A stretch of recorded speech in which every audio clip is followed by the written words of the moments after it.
had some interesting conversations with some engineers and some roundtables. Now it turns out that there's quite a few issues that they're up against.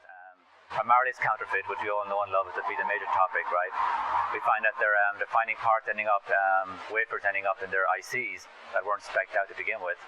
They're also finding boards and their test equipment being counterfeited in China. One test company was talking about how their multimeter, a fairly low-end device, was being counterfeited in China, and they were getting back to systems to check because they were failing in the field, and they were getting blamed for it because they were getting counterfeit boards coming back that they never designed to begin with. They were finding counterfeit parts ending up in military equipment in Afghanistan and Iraq, and that's not good either. So clearly the supply chain issue is a major issue that they're facing right now, and also end-of-life topics.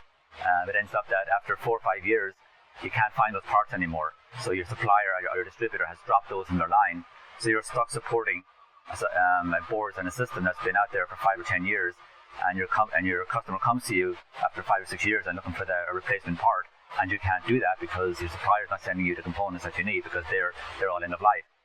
So they've got the end of life issue as well to deal with, and it makes it really hard to make a proper choice, the right choice.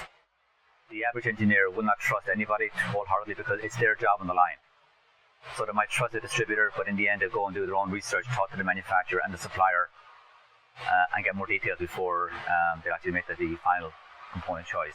Because it is really a case of your job is on the line if you make the wrong component choice. So the distributors will help you to a certain degree, but they're really a front line of defense.